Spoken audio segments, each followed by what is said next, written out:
Hello दोस्तों, जय भीम नमो बुद्धाय। आप लोग कैसे हैं? आशा करते हुए आप लोग ठीक होंगे। एक छोटा सा नाच गीत सुनाने जा रहे हैं। आप लोगों को कैसा लगा कमेंट में ज़रूर बताइएगा और ज़्यादा से ज़्यादा शेयर कीजिएगा और लाइक कीजिएगा और सब्सक्राइब कीजिएगा मेरे चैनल को। खाली तोहरी आँखिया कटीली तोहरी जुल्फी नजरिए तोहरे लागा हे हो बाला मुआ नजरिए तोहरे लागा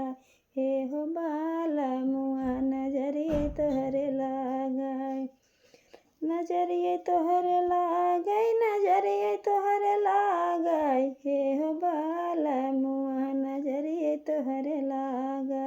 हे हो बाला मुआ नजरिए तोहरे लागे नजर बैदा बोलाइला नजरिए झरवाइला नजरिए तोहरी छूटे हे हो बाला मुआ नजरिए तोहरी छूटे हे हो बाला मुआ नजरिए तोहरी छूटे काली तोहरी आँखिया कटीली तोहरी जुल्फी नजरिए तोहरे लागे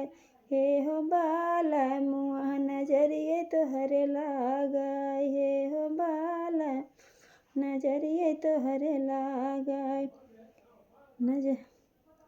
बैदा बोलाइला नजरिए झरवाइला नजरिए तोहरी छूटे हे हो बाला मुआ नजरिए तोहरी छूटे हे हो बाला मुआ नजरिए तोहरी छूटे नजरा झरौनी धनिया पैसा लागी टिकौई हमरा बेच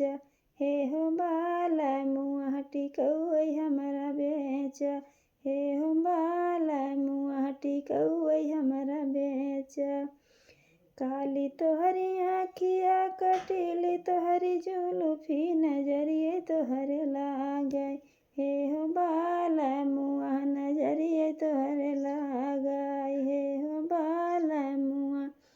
नजरिए तोहरे लागे नजरा झराइला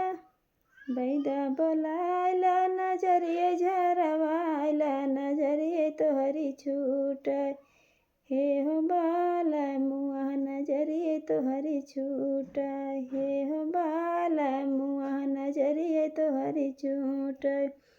नजरिए तोहरी छूटे नजरिए तोहरी छूटे हे हो बाला मुआ नजरिए तोहरी छूटे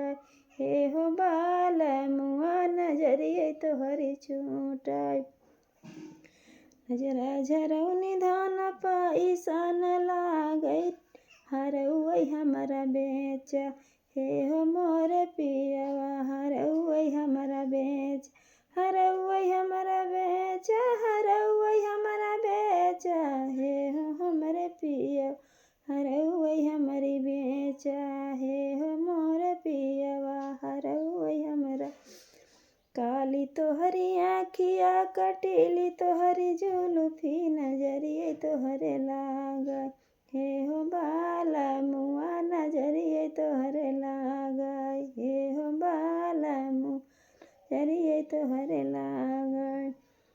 नजरा बैदा बोलाइला नजरिए झरवाइला नजरिए तोहरी छूटे हे हो बाला मुआ नजरिए तोहरी छूटे।